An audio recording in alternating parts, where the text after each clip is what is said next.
الحمد لله وكفى وسلام على عباده الذين اصطفى أما بعد أعوذ بالله من الشيطان الرجيم بسم الله الرحمن الرحيم وإذ قال ربك للملائكة إني جاعل في الأرض خليفة قالوا وتجعل فيها من يفسد فيها ويسفك الدماء ونحن نسبح بحمدك ونقدس لك قال إني أعلم ما لا تعلمون صدق اللہ العظیم۔ گزشتہ ہفتے ایک بات آئی تھی کہ اللہ تعالیٰ نے فرشتوں سے تذکرہ کیا کہ میں زمین پر اپنا نائب اور اپنا خلیفہ کا معنی ہے نائب، جانشین، یعنی اپنے پیچھے کسی کو ذمہ دار بنانا۔ یہ میرا نائب ہے، یہ میرا خلیفہ ہے، یہ میرا جانشین ہے، ذمہ داری سپرد کرنا۔ تو اللہ تعالیٰ نے فرشتوں سے اس کا تذکرہ کیا۔ بعض علماء نے لکھا ہے کہ یہاں جو شکل بنائی گئی وہ مشورے جیسی، یعنی یہ کہا جائے گا رائے لی جا رہی ہے، تو مشورہ تو نہیں ہے لیکن شکل مشورے جیسی۔ اللہ کو کیا ضرورت مشورے کی، نبی صلی اللہ علیہ وسلم کو کیا ضرورت مشورے کی، وہ تو صاحب وحی ہے، لیکن تعلیم خلق اور تعلیم امت کے لیے اللہ تعالیٰ نے فرشتوں سے جو تذکرہ کیا ہے اس کی شکل مشورے جیسی ہے کہ مشورہ کر لیا کرو، اس سے خیر وجود میں آئے گا۔ حدیث میں کہا گیا کہ جو مشورہ کرتا ہے وہ کبھی نادم نہیں ہوتا، مشورہ کرنے والے کو کبھی پچھتاوا نہیں ہوتا۔ ہم صرف دینی امور میں مشورہ کرتے ہیں، فجر کی نماز کے بعد مسجد میں مشورہ ہو گیا، ختم ہو گیا۔ جیسے دینی امور میں ہم لوگ مشورہ کرتے ہیں، ایسے ہی ہمارے گھروں کے اعمال میں بھی مشورہ ہونا چاہیے۔ گھروں کے اعمال میں بھی مکان بنانے کا مسئلہ ہے، پہلے سارے گھر کے افراد کو بٹھاؤ، اب مشورہ کرو۔ شادی بیاہ تقریب کا مسئلہ ہے، سارے ذمہ داروں کو، سارے مردوں کو بٹھاؤ، ان کے سامنے آپ مشورہ رکھو، ان کے سامنے کوئی بات رکھو۔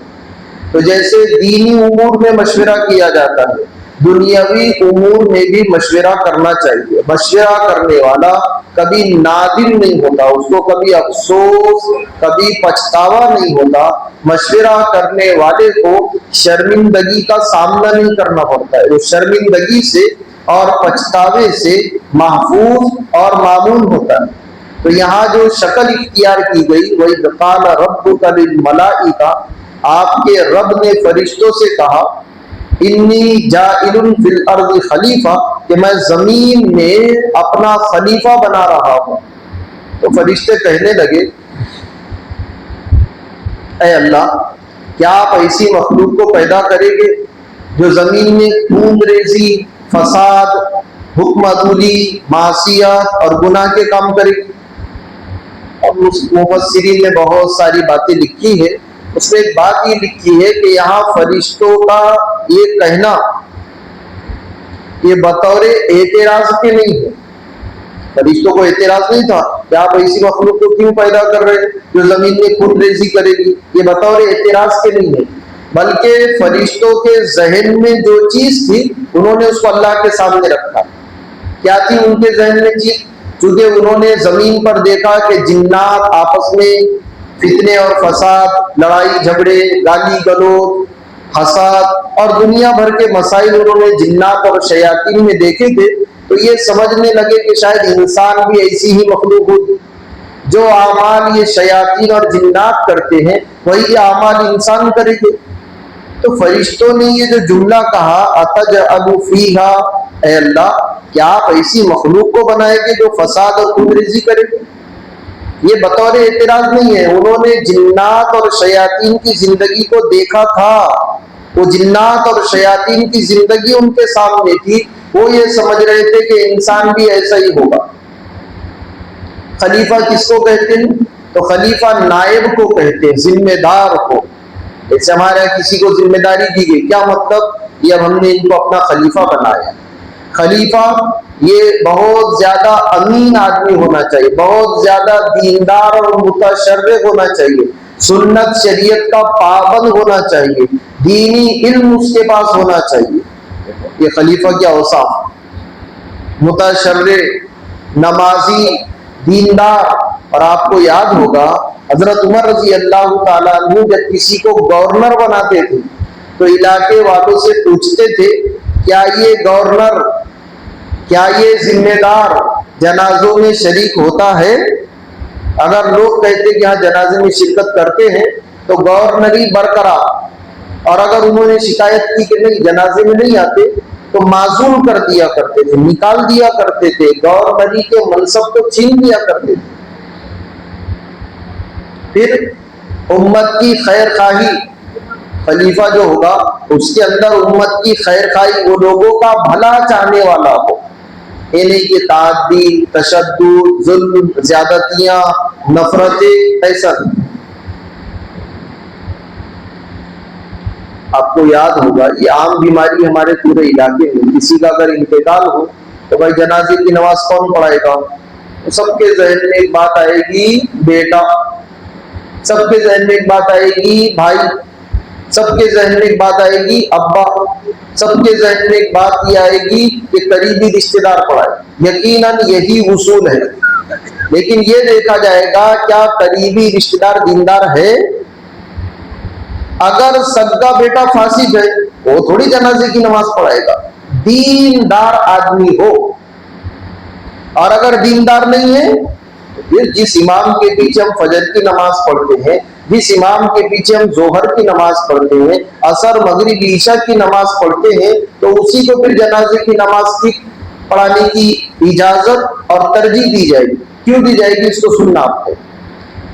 فجر کی نماز، ظہر کی نماز، عصر، مغرب، عشاء کی نماز، یہ نماز فرض عین ہے، اور جنازے کی نماز فرض کفایہ ہے۔ جب فرض عین کا درجہ بڑا ہے، فرض کفایہ کا درجہ چھوٹا ہے، تو جب فرض عین ہم ان اماموں کے پیچھے پڑھتے ہیں تو فرض کفایہ ان کے پیچھے کیوں نہیں؟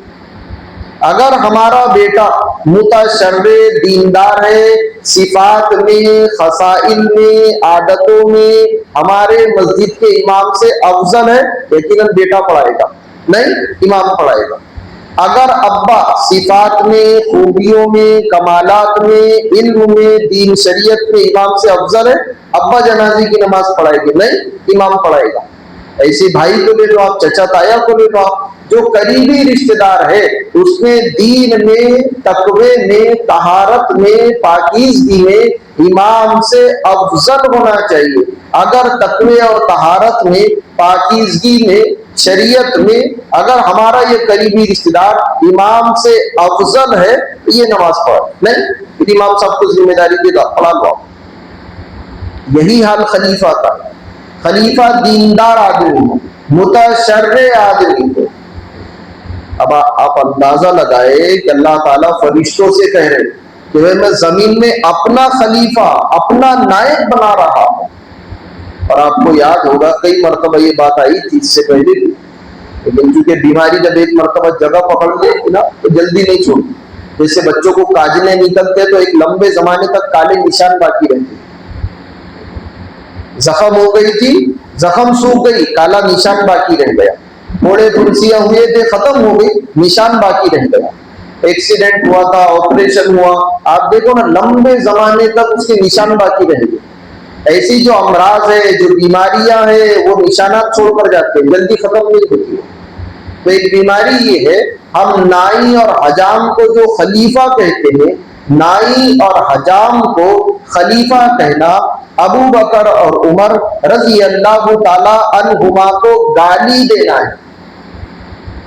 اب گالی تو نہیں دے سکتے حضرت ابو بکر صدیق رضی اللہ تعالیٰ کو، کوئی گالی دے تو لڑنے کے لیے تیار ہو جائے گی ہم کو، لیکن جب ہم کسی نائی کو اور کسی حجام کو یہ کہتے ہیں کہ یہ خلیفہ ہے، وہ آپ نے حضرت ابو بکر اور حضرت عمر رضی اللہ تعالی عنہما کو گالی دی ہے۔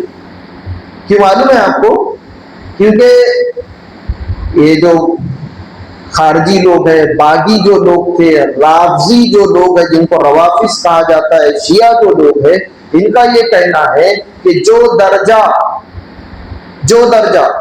مسلمانوں کے نزدیک ایک نائی اور حجام کا ہے، وہی درجہ ہمارے نزدیک ابو بکر و عمر کا ہے۔ یہ انہوں نے شروع کیا تھا۔ مسلمان کسی نائی کو نائی کہتے تھے تو یہ بطور طنز اور بطور تان کے حجام کو خلیفہ کہتے تھے، اور کہتے تھے جو درجہ تمہارے نزدیک حجام کا ہے وہ درجہ ہمارے نزدیک ابو بکر اور عمر کا ہے۔ آپ نائی کو ان کو، حجام کو آپ ان کو، خلیفہ نہیں۔ خود بھی کہنے سے بچے، اور ہم اپنے دوست آپ کبھی ایسا سنیں تو پیار محبت بھائی یہ کہو، یہ درست نہیں۔ آپ وہیں پر آستین چڑھانے لگے، فتوے دینے لگے، حرام ہے، ناجائز ہے، گالی ہے، تو کسی کی سمجھ میں تھوڑی آئے گا۔ ہم تو یہ کہیں گے کہ نائی اور حجام کو خلیفہ کہنا درست نہیں ہے، مناسب نہیں ہے۔ کیوں نہیں ہے؟ کیونکہ ایسا کہنا حضرت ابو بکر اور حضرت عمر رضی اللہ تعالی عنہما کی شان میں گستاخی ہے، بے ادبی ہے۔ ان دونوں، ان کو شیخین کہتے ہیں، ابو بکر و عمر رضی اللہ تعالی عنہما کو شیخین کہتے ہیں، یعنی یہ شیخین کی شان میں بے ادبی ہے، گستاخی ہے، توہین ہے۔ تو خلیفہ کون؟ اللہ فرماتے ہیں کہ میں اپنا نائب بنا رہا ہوں، اپنا خلیفہ بنا رہا ہوں۔ تو فرشتے کہنے لگے آپ ایسی مخلوق کو خلیفہ بنا جو خون ریزی کرے گی؟ وَنَحْنُ نُسَبِّحُ بِحَمْدِكَ وَنُقَدِّسُ لَكَ، ہم آپ کی تسبیح کرتے ہیں، ہم آپ کی تقدیس، آپ کی پاکی، آپ کی بزرگی، آپ کی بڑائی بیان کرتے ہیں۔ اگر عبادت کا مسئلہ ہے، آپ عبادت کے لیے پیدا کر رہے ہیں تو عبادت تو ہم آپ کی بہت اچھی کرتے ہیں۔ وہ بھی تو کچھ گناہ کرے گا، ہم سے تو کوئی گناہ ہی نہیں ہو سکتا۔ تو فرشتوں کی صفات بیان کی، نَحْنُ نُسَبِّحُ بِحَمْدِكَ، ہم آپ کی تسبیح کرتے ہیں۔ سبحان اللہ، تسبیح کے معنی ہے سبحان اللہ، تقدیس کے معنی ہے سبحان الملک القدوس، تحلیل کے معنی ہے لا الہ الا اللہ کا کہنا، اور تکبیر کے معنی ہے اللہ اکبر کا کہنا۔ آپ منتخب میں بہت ساری احادیث کو دیکھیں گے تو وہاں ایک لفظ آئے گا تحمید، الحمدللہ کہنا، تسبیح سبحان اللہ کہنا، تقدیس سبحان الملک القدوس کہنا، اور تحلیل کے معنی ہے لا الہ الا اللہ کا کہنا، اور تکبیر کے معنی ہے اللہ اکبر کا کہنا۔ ایک صحابیہ ہے، ان کا نام ہے یسیرہ رضی اللہ تعالیٰ عنہ۔ نبی صلی اللہ علیہ وسلم نے ان سے کہا تھا علیکن بالتسبیح، عورتوں سے کہا تسبیح کرنے کو، سبحان اللہ کہنے کو، تقدیس کو، سبحان الملک القدوس کہنے کو، اور تحلیل کو یعنی لا الہ الا اللہ کے کہنے کو اپنے اوپر لازم کر دو۔ حدیث میں 3 چیزیں ہیں، تسبیح سبحان اللہ کہنا، تقدیس سبحان الملک القدوس کہنا، تحلیل لا الہ الا اللہ کا کہنا۔ تو حضرت یسیرہ رضی اللہ تعالیٰ عنہ فرماتی ہے نبی صلی اللہ علیہ وسلم نے ہم عورتوں سے کہا تھا علیکن بالتسبیح والتحلیل والتقدیس، سبحان اللہ کہنے کو، لا الہ الا اللہ کہنے کو، سبحان الملک القدوس کہنے کو اپنے اوپر لازم اور ضروری کر لو۔ اور پھر یہ کہا تھا واقدنا بالانامل، انگلیوں پر تسبیح کیا کرو۔ اس کا یہ مطلب نہیں کہ ہم جو دانے پھیرتے ہیں وہ غلط ہے۔ نبی صلی اللہ علیہ وسلم کا فرمان ہے واقدنا بالانامل، انگلیوں پر سبحان اللہ سبحان اللہ۔ کیوں؟ فَإِنَّهُنَّ مَسْئُولَاتٌ، کیونکہ انگلیوں سے سوالات ہوں گے قیامت کے دن۔ زبان پر تو تالا ہوگا، الْيَوْمَ نَخْتِمُ عَلَىٰ أَفْوَاهِهِمْ، زبان پر تالا ہوگا۔ پھر آدمی کے ہاتھ، آدمی کے پیر، حتیٰ کہ اس کی ران، اس کے جسم کا ایک ایک عضو بولے گا۔ تو نبی صلی اللہ علیہ وسلم فرماتے ہیں واقدنا بالانامل، تسبیح اپنی انگلیوں پر کیا کرو، تاکہ قیامت کے دن جب ہماری انگلیاں اور ہمارے ہاتھ گناہ اور معصیت اور بری چیزوں کی گواہی دے تو وہیں پر وہ اللہ کے نام اور تسبیح کی بھی گواہی دے۔ فَإِنَّهُنَّ مَسْئُولَاتٌ، کیونکہ انگلیوں سے سوالات کیے جائیں گے، جسم کے ایک ایک عضو سے سوال ہوگا۔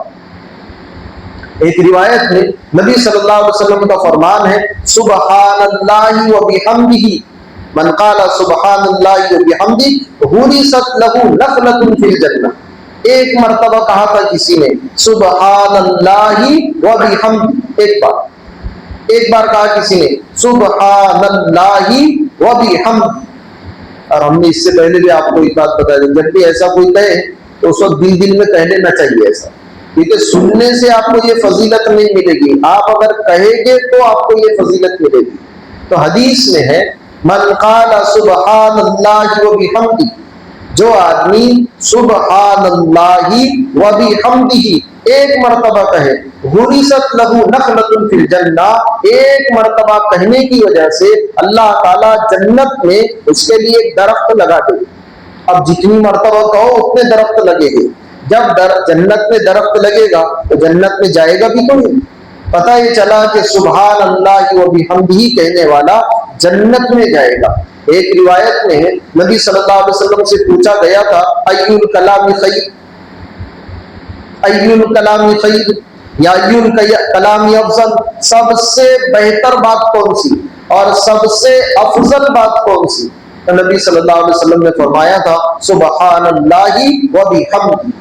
باتوں میں، کلاموں میں، گفتگو میں، بول چال میں سب سے اچھی بول چال سبحان اللہ و بحمدہ. جب بھی موقع ملے چلتے پھرتے، آپ کو یاد ہوگا یہ ایسی تسبیح ہے، اس کے لیے آپ وضو تو چھوڑو، غسل بھی ضروری نہیں. بے وضو آدمی یا بے غسل آدمی جس پر غسل فرض ہے، جو ناپاکی کی حالت میں ہے، ایسا آدمی جس پر غسل فرض ہو، ناپاکی کی حالت میں ہو، تب بھی یہ تسبیح پڑھ سکتا ہے سبحان اللہ و بحمدہ. ایسے ہی معذور عورت، بے غسل عورت جس پر غسل فرض ہو، ایام مخصوصہ میں، مخصوص ایام میں، مخصوص دنوں میں چل رہی ہو، ناپاکی کی حالت ہو، ایسی حالت میں بھی عورت اگر یہ تسبیح کرنا چاہے سبحان اللہ و بحمدہ، اس کی اجازت ہے. اس کے لیے نہ وضو ضروری ہے نہ غسل ضروری ہے. مسجد بھی ضروری ہے، جنگل میں کر لو، لیکن یہ وظیفہ کرنا چاہیے. ایک روایت میں ابو ہریرہ رضی اللہ تعالیٰ عنہ فرماتے ہیں کلیمتان حبیبتان الی الرحمن، دو کلمے اور دو بول اللہ تعالیٰ کو بہت زیادہ محبوب. کلیمتان حبیبتان الی الرحمن، دو بول اور دو کلمے اللہ تعالیٰ کو بہت زیادہ پسند. خفیفتان علی اللسان، زبان پر بہت ہلکے، زبان پر بہت ہلکے. ثقیلتان فی المیزان، لیکن ترازو میں بہت بھاری. دو کلمے اللہ کو بہت زیادہ محبوب ہے، زبان پر بہت ہلکے ہیں، پڑھنے میں تکلیف نہیں، لیکن ترازو میں بہت بھاری ہے. اور کون سے دو کلمے؟ سبحان اللہ العظیم و بحمدہ. کتنی دیر لگے گی کہنے میں؟ سبحان اللہ العظیم و بحمدہ، بس اتنا کہنا. یہ دو کلمے کلیمتان حبیبتان الی الرحمن، یہ دو کلمے اللہ تعالیٰ کو بہت زیادہ محبوب. خفیفتان علی اللسان، پڑھنے میں، بولنے میں، ادا کرنے میں زبان پر بہت ہلکے. ثقیلتان فی المیزان، لیکن جب تولا جائے گا بہت بھاری، اس کا وزن بہت زیادہ بھاری. اور کتنا بھاری ہے آپ نے منتخب میں ایک روایت پڑھی ہوگی یا سنی ہوگی، 99 دفتر گناہوں سے بھرے ہوئے، 99 دفتر گناہوں سے بھرے ہوئے. ایک دفتر کتنا بڑا رجسٹر؟ تو آپ سوچ رہے ہیں شاید 1 فٹ لمبا ہوگا اور 7-8 فٹ، 1 فٹ لمبا اور 7-8 انچ چوڑا ہوگا. ایسا نہیں. حدیث میں ہے جہاں تک آدمی کی نگاہ جائے اتنا بڑا ایک دفتر. آپ چٹین میدان میں، پلین میدان میں، ہموار میدان میں کھڑے رہو، دیکھو کتنے دور تک نگاہ جائے گی، کئی کلومیٹر تک آپ کی نگاہ جائے گی. اتنا لمبا ایک دفتر. ایسے 99 دفتر گناہوں سے بھرے ہوئے، گناہوں کا پلہ نیچے ہے. یہ آدمی بہت زیادہ مایوس ہوگا. اللہ اس سے فرمائے گا انک لا تظلم، آج تجھ پر ظلم نہیں ہوگا. ہمارے پاس تیری ایک امانت ہے. اور حدیث میں بطاقہ، بطاقتن کے معنی چھوٹی سی پرچی، بطاقتن کے معنی ہے کاغذ کا چھوٹا سا ٹکڑا. اللہ تعالیٰ فرشتوں کے ذریعے سے کاغذ کا ایک پرزہ، ایک پرچی، ایک ٹکڑا اس کے پاس دیں گے اور اس کو کہے گی جا اس کو تلوا لے. وہ کہے گا اتنے بڑے بڑے دفتروں کے سامنے کاغذ کا ایک چھوٹا سا ٹکڑا کیا کرے گا؟ اللہ فرمائے کہ جا انک لا تظلم اليوم، آج کچھ پر ظلم نہیں ہوگا، تلوا لے اس کو. حدیث میں منتخب میں بھی روایت. جیسے وہ اس چھوٹے سے کاغذ کو دوسرے پلے میں نیکیوں کے ترازو میں رکھے گا تو وہ نیکیوں کا پلہ بھاری ہو جائے گا اور گناہوں کا پلہ ہلکا ہو جائے گا. اور حدیث میں یہ کہا گیا کہ اللہ کے نام سے زیادہ وزنی کوئی چیز، ایک روایت میں کہ جو آدمی فجر کی نماز کے بعد سبحان اللہ العظیم، سبحان اللہ العظیم وبحمدہ، فجر کی نماز کے بعد 3 مرتبہ پڑھے، فجر کی نماز کے بعد سبحان اللہ العظیم وبحمدہ 3 مرتبہ پڑھے، اللہ تعالیٰ تین لا علاج بیماری. کیا مطلب جی لا علاج بیماری کا؟ ڈاکٹروں نے ہاتھ ٹیک دیے، نا امید ہو گئے ہم لوگ، مایوس ہو گئے ہم لوگ. ڈاکٹروں نے کہا اب کوئی امید نہیں ہے، گھر پہ لے جاؤ. ایسی 3 لا علاج بیماریوں سے اللہ بچا لے گے. فجر کی نماز کے بعد 3 مرتبہ سبحان اللہ العظیم وبحمدہ. اندھے پن سے بچا لے گی اللہ، کوڑ سے بچا لے گی اللہ، کوڑ سے، جزام اور برس سے بچا لے گی، کوڑ نہیں، جزام اور برس نہیں. اور اندھا پن اللہ تعالیٰ ان لا علاج بیماریوں سے حفاظت کرے گی. کتنی دیر لگے گی؟ فجر کی نماز کے بعد، فجر کی نماز کے بعد سلام پھیرے، آپ کے جو وظیفے پورے کرنا ہے وہ کر لو، 3 مرتبہ پڑھ لو سبحان اللہ العظیم وبحمدہ 3 مرتبہ. تو خلاصہ نکلا کہ یہ جو تسبیح فرشتے کہنے لگے وَنَحْنُ نُسَبِّحُ بِحَمْدِكَ، اے اللہ ہم آپ کی تسبیح کرتے ہیں. ایک بات یاد آ گئی تو سن لیں.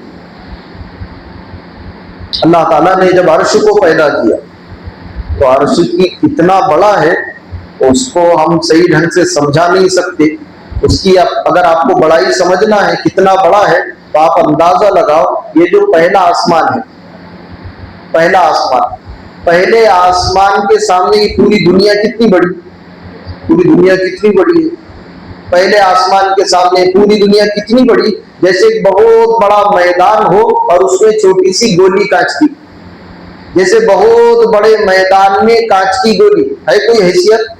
ایسے ہی پہلے آسمان کے سامنے دنیا کی کوئی حیثیت نہیں. پہلے آسمان کے سامنے دنیا ایسی ہے جیسے بہت بڑے میدان میں چھوٹا سا بال، گیند، گولی سمجھ لو آپ. پھر ایسے یہ جو آسمان ہے جس کو ہم سمائے دنیا کہتے ہیں، جو زمین سے لگا ہوا ہے، یہ دوسرے آسمان سے اتنا چھوٹا، دوسرا آسمان اتنا بڑا، پھر تیسرا اس سے اتنا بڑا، آپ دھیرے دھیرے اوپر چڑھو. تو ایسے ہی عرش، عرش کے سامنے کرسی ایسی، عرش کے سامنے یہ جو سب سے پہلا آسمان ہے جو عرش سے لگا ہوا ہے، وہ عرش کے سامنے ایسا ہے جیسے بہت بڑے میدان میں ایک چھوٹی سی گولی. تو کتنا بڑا ہوگا عرش؟ جب اللہ نے عرش کو پیدا کیا، اس کی لمبائی اور چوڑائی کو اور اٹھانے والے فرشتوں کو اس کا مقرر کر دیا، تو اتنا بڑا تو عرش کہنے لگا کہ ایسا لگتا ہے اللہ نے مجھ سے بڑی کسی مخلوق کو پیدا نہیں کیا. اور فخریہ طور پر کہنے لگا، اپنے آپ کو بڑا سمجھ کر عرش ہلنے لگا. یعنی یہ سمجھے ایک قسم کا وجد، اپنی زبان میں سمجھانے کے لیے ایسا کہہ کے اترانے لگا اور کہنے لگا کہ اللہ نے مجھ سے بڑی کوئی مخلوق پیدا نہیں. فی الفور اسی وقت اللہ تعالیٰ نے ایک سانپ کو بنایا. آپ کو یاد ہوگا رمضان سے پہلے یہ بات آئی تھی. اسی وقت جب عرش ہلنے لگا اور بطور فخر کے فخریہ کلام پہ یہ کہا کہ اللہ نے مجھ سے بڑی مخلوق پیدا نہیں کی، اسی وقت اللہ نے ایک سانپ کو بنایا. تو سانپ کیسا ہے سننا ہے آپ کو، روایتوں میں ہے. وہ سانپ کتنا بڑا ہوگا، کتنا لمبا چوڑا ہم کو نہیں معلوم، لیکن اس سانپ کے 70,000 بازو. اب آپ نے ایک آدھ بار جب گھر میں بیٹھیں گے تو کیلکولیٹر لینا، آپ نے حساب کرنا ایک ساتھ 70,000 بازو. اس پر آپ اندازہ لگائیں کہ وہ اللہ جس نے اس سانپ کو پیدا کیا وہ اللہ کتنے بڑے ہوں گے ایک ساتھ. اور بازو کتنے جی؟ 70,000. 70,000 بازو میں سے ایک بازو لو آپ. 70,000 بازو. پھر ایک ایک بازو میں 70,000 پر. ایک بازو 70,000 پر, دوسرا بازو 70,000 پر. کتنا بڑا ہوگا ہم کو نہیں معلوم. پھر وہ جو ایک پر لو آپ, ایک ایک پر میں 70,000 چہرے. ایک پر میں, پھر دوسرے پر میں 70,000 چہرے, تیسرے پر میں 70,000 چہرے. حساب کرنا گھر میں بیٹھ کے. پھر ایک ایک چہرے میں 70,000 منہ. ایک چہرے میں 70,000, دوسرے چہرے میں 70,000, تیسرے چہرے میں 70,000. اب ایک ایک منہ میں 70,000 زبانیں ایک منہ میں. اور حدیث میں ہے کہ وہ سانپ ایک دن میں ایک منہ سے اللہ کی اتنی مرتبہ تسبیح, یعنی سبحان اللہ سبحان اللہ سبحان اللہ, ایک منہ سے. اور ایک منہ سے بھی ایک زبان سے ایک دن میں وہ سانپ جو اللہ کی تسبیح کرتا ہے, سبحان اللہ کہتا ہے, کتنے بار؟ ساری دنیا کے درختوں کے پتوں کے برابر, آسمان سے برسنے والے بارش کے قطروں کے برابر, سنگ ریزوں کے برابر, ریت کے ذرات, ایام دنیا اور تعداد ملائکہ. سب کو جمع کرو. پوری دنیا کے درخت کے پتے گنو, پھر جمع کا نشان لگاؤ. بارش کے قطروں کو گنو, پھر جمع کا نشان لگاؤ. سنگ ریزے, پھر جمع کا نشان, پتھر کے ٹکڑے, سنگ ریزے پتھر کے ٹکڑے.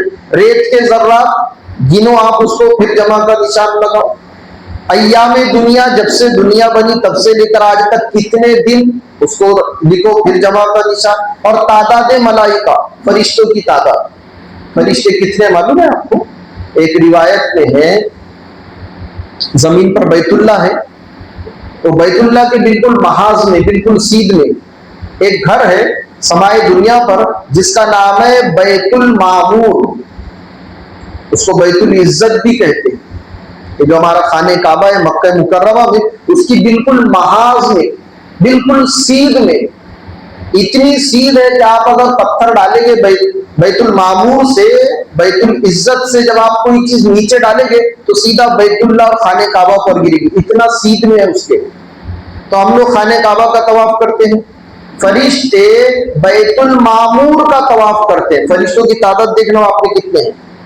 انسان بیت اللہ کا طواف کرتے ہیں, فرشتے بیت المعمور کا طواف کرتے ہیں. ایک روایت میں ہے ایک دن میں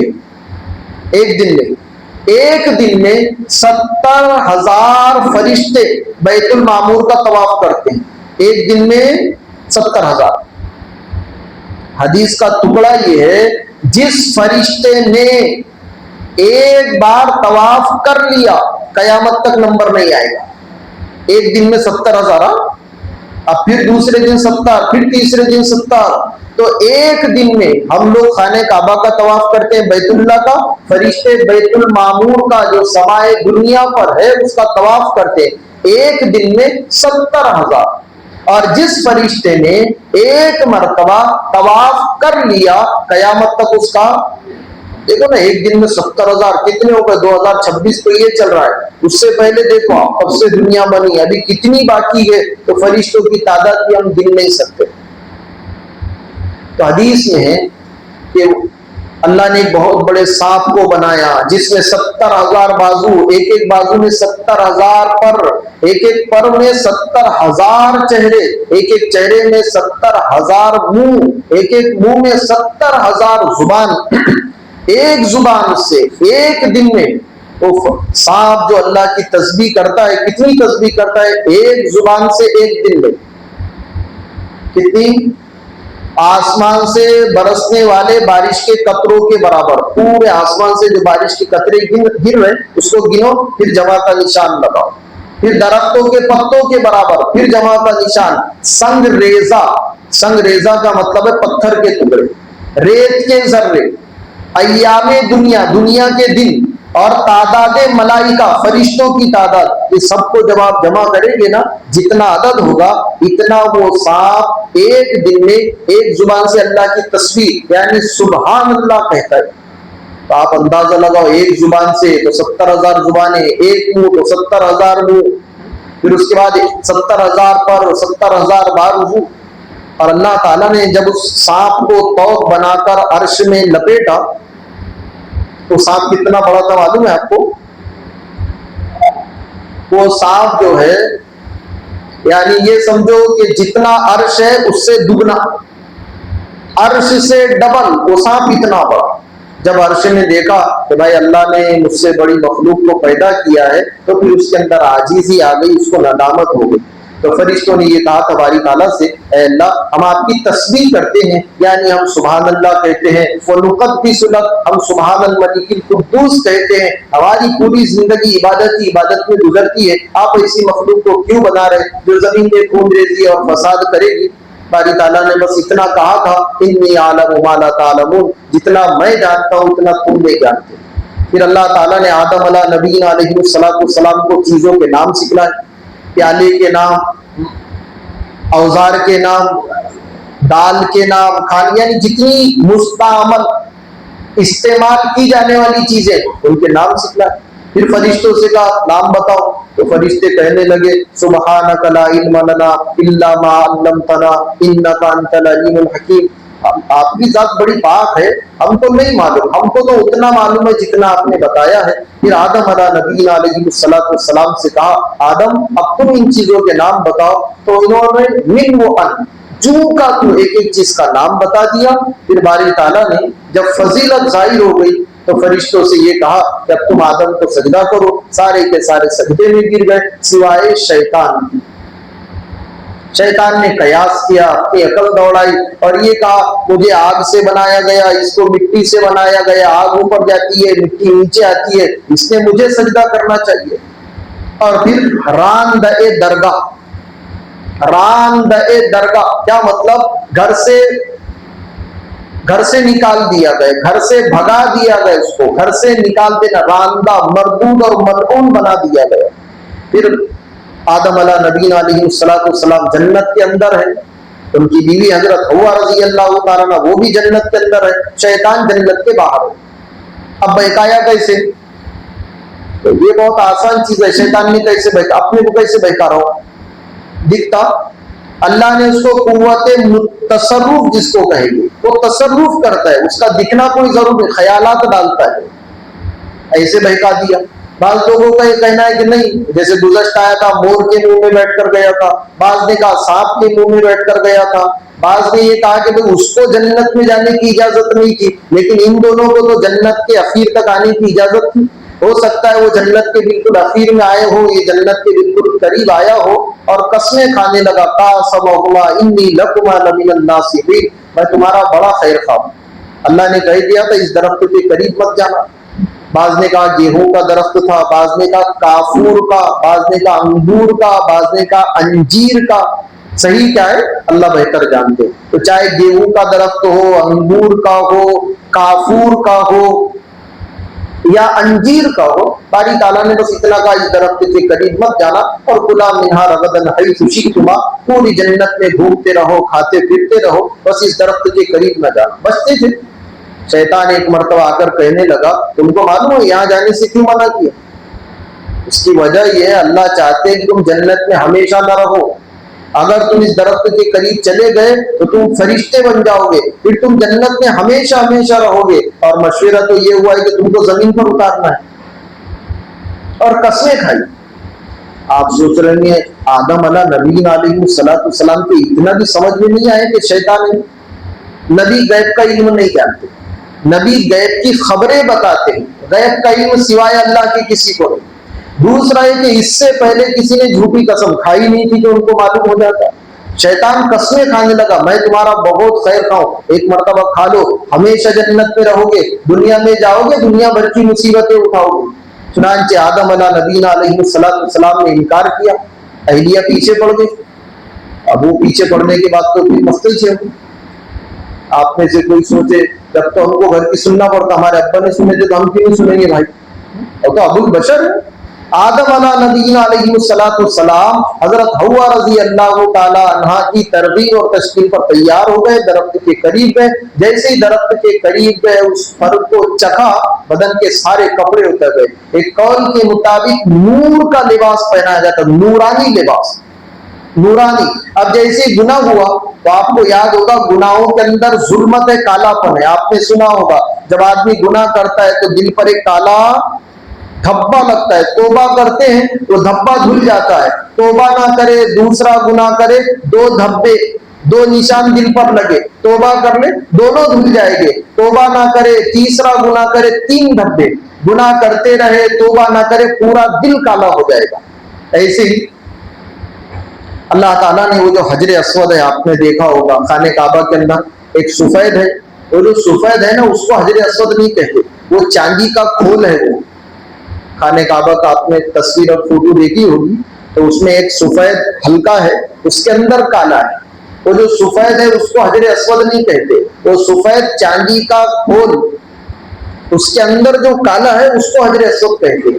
بلوائیوں نے جو خانہ کعبہ پر حملہ کیا تھا تو حجر اسود کے ٹکڑے ہو گئے تھے، تقریباً 9 یا 11 ٹکڑے ہیں اس کے، وہ نظر نہیں آتے، جڑے ہوئے جڑائے یعنی ملے ہوئے آپس میں ایک دوسرے سے۔ ورنہ جب بلوائیوں نے کعبے پر حملہ کیا تھا تو حجر اسود کے اس وقت ٹکڑے ہو گئے۔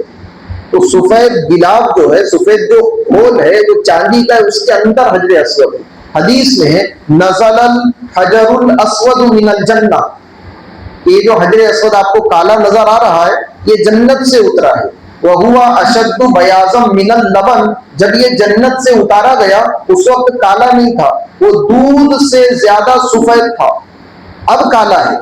لیکن جب جنت سے اترا اشد بیاضا من اللبن، دودھ سے زیادہ سفید، پھر کالا کیسے ہو گیا؟ فسودته خطایا بنی آدم، انسانوں کے گناہوں نے اس کو کالا کر دیا۔ لوگ وہاں جا کر ایسا استلام کرتے ہیں، جس نے ایسا استلام کیا حجر اسود نے اس کے سارے گناہوں کو جذب کر لیا۔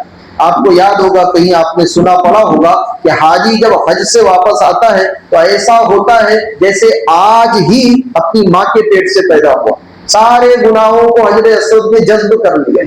کوئی حجر اسود کے پاس جا کر اس کو چومتا ہے، حجر اسود سارے گناہوں کو جذب کرتا ہے، کوئی اس کو چھوتا ہے، حجر اسود سارے گناہوں کو جذب کرتا ہے۔ چھونے کا موقع نہ ملے دور ہونے کی وجہ سے، چومنے کا موقع نہ ملے دور ہونے کی وجہ سے، ایک آدمی دور سے استلام کرے بسم اللہ اللہ اکبر کہہ کر اور بغیر آواز کے اپنے ہتھیلیوں کو ہاتھوں کو چوم لے تو وہ حجر اسود اس کے سارے گناہوں کو جذب کر لیتا ہے۔ جنت سے جب اترا تھا دودھ سے زیادہ سفید تھا، انسانوں کے گناہوں نے اس کو کالا کر دیا۔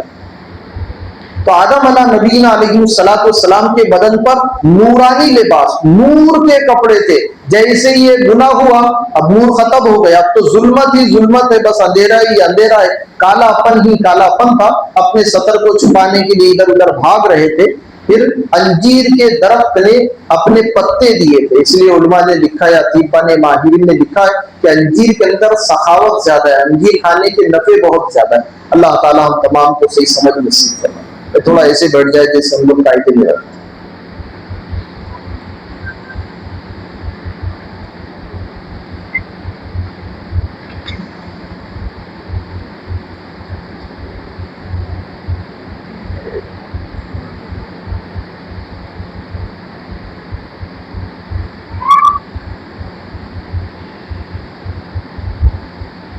ضروری بات یہ ہے ہمارے یہاں کے جو حجاج ہیں وہ بعض 23 کو جائے گے، بعض 24 کو جائے گے، آئندہ جمعرات کو اور آئندہ جمعہ کو۔ کیا کرنا؟ ان کے گھر پہ جاؤ، آپ ملاقات کرو، ملاقات کرتے وقت کیا کہنا بہت دھیان سے سننا۔ جب آپ کسی حاجی سے ملنے جائے تو آپ کو 4 کام کرنے ہیں۔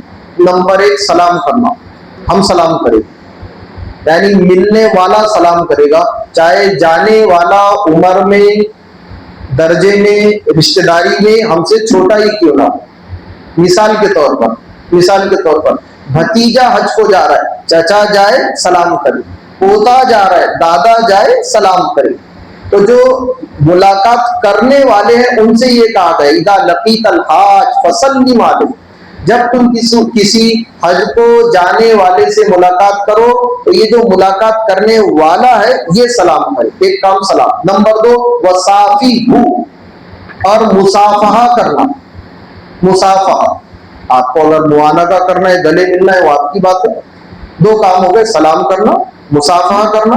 تیسرا کام وَمُرْهُ، اور حاجی صاحب سے کہو. کیا؟ ایک آدھ اچھی دستی لانا وہاں سے، ایسا اچھی ٹوپی لانا. اور حاجی صاحب جب وہاں سے آتے ہیں تو جانے سے پہلے ٹوپیاں پہناتے ہیں، تو جانے کے بعد بھائی حج سے آئے اور حاجی صاحب ٹوپی پہنا رہے. بولو وَمُرْهُ، اور جو حج کو جا رہا ہے آپ اس سے یہ کہو. کیا کہنا؟ اَيَسْتَغْفِرَ لَكَ. اب 2 کام کر رہے ہیں آپ کو.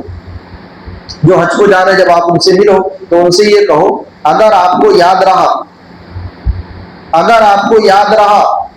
تو مکہ میں ہمارے لیے آپ نے اللہ سے استغفار کرنا. یہ نہیں کہ وہاں جا رہے تو میرے لیے استغفار کرنا، وہ کبھی بھول گیا تو. اس لیے آپ یہ کہو اگر یاد رہا تو کم سے کم وہ بچ جائے گا بیچارہ. اور اگر آپ نے کہا کہ میرے لیے استغفار کرنا، میرا سلام کہنا، تو ان کے لیے آپ کا سلام پہنچانا واجب ہو جائے گا. اس لیے کیا کہیں گے ہم؟ اگر آپ کو یاد رہا تو میرے لیے اللہ تعالیٰ سے معافی مانگنا. 3 کام ہو گئے، سلام کرنا، مصافحہ کرنا، اور یہ کہنا اگر یاد رہا تو میرے لیے اللہ سے معافی مانگنا. اور چوتھا کام، جب آپ مدینہ منورہ جاؤ، نبی صلی اللہ علیہ وسلم کے روضے پر جاؤ، اور اگر آپ کو یاد رہا تو میری طرف سے نبی صلی اللہ علیہ وسلم کو سلام کہنا. اچھا یہ بھول گئے بولنا تو جو جانے والے ہیں انہوں نے پہلے ہی وضاحت کر دینا بھائی یاد رہا تو سلام پہنچاؤں گا. یہ بھول گئے تو وہ کہتے، جیسے مثال کے طور پر کوئی حج کو جا رہا ہے، ہم اس سے کہیں کہ وہاں جا رہے ہیں تو میری طرف سے سلام کہنا، تو وہ کیا کہے؟ وہ یہ کہ بھائی یاد رہا تو سلام کہوں گا. تو 4 کام کرنے ہیں آپ کو، سلام کرنا، مصافحہ کرنا، اور ان سے یہ کہنا کہ اگر یاد رہا تو اللہ تعالیٰ سے ہمارے لیے معافی مانگنا. اور چوتھا کام، جب آپ مدینہ منورہ جاؤ، نبی صلی اللہ علیہ وسلم کے روضے پر جاؤ، اور اگر آپ کو یاد رہا تو میری طرف سے نبی صلی اللہ علیہ وسلم کو سلام کہنا. یہ کریں گے ایسا تو ماسٹر کلیم صاحب اور احسان چچا پنجاب کو، یہ 2 تو 23 تاریخ کو جائے گے جمعرات کے لیے. اب آپ کو ان سے کم ملاقات کرنا ہے وہ آپ دیکھیں. باقی عبدالرشید چچا ہے، عتیق بھائی ہے، وسیم اپرئی ہے، تو یہ لوگ اثر اول وقت میں پڑھ کر یہاں سے نکلیں گے آئندہ جمعہ کو. جمعے میں بھی مل سکتے جیسے آپ لوگوں کو سہولت ہو.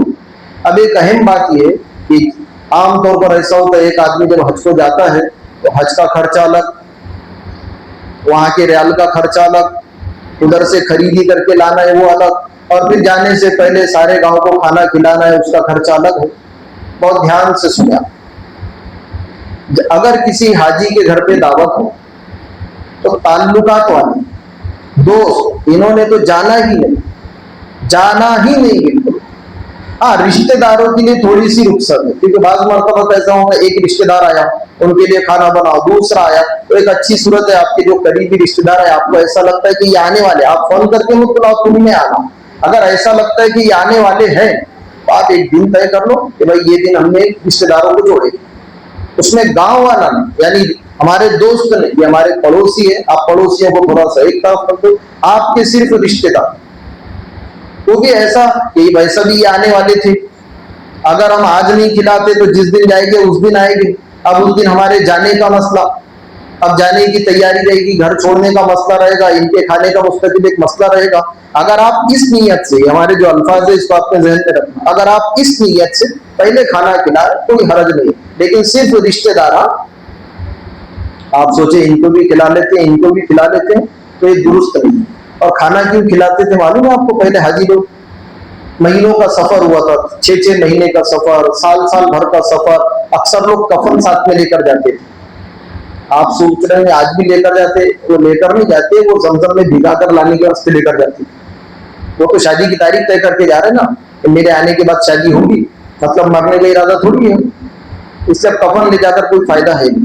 تو پہلے ایسا ہوتا تھا لوگ وہاں جاتے تھے، ان کو بھی معلوم تھا ہم کو مرنا ہے، اور ایسی عمر میں جاتے تھے کہ رشتہ داروں کو بھی معلوم تھا کہ حضرت واپس تو آئے گے نہیں، پھر بھائی جانے سے پہلے کھانا کھلا دو. اب محلے والوں کو, گاؤں والوں کو, سب کو جمع کیا, بڑے مزے دے دے کر کھا رہے تھے محلے والے. کیا تو ہمارا ابھی تیجے کا کھانا کھاؤ, کہ مرنے کے بعد نہیں کھا کے پہلے ہی کھا لو.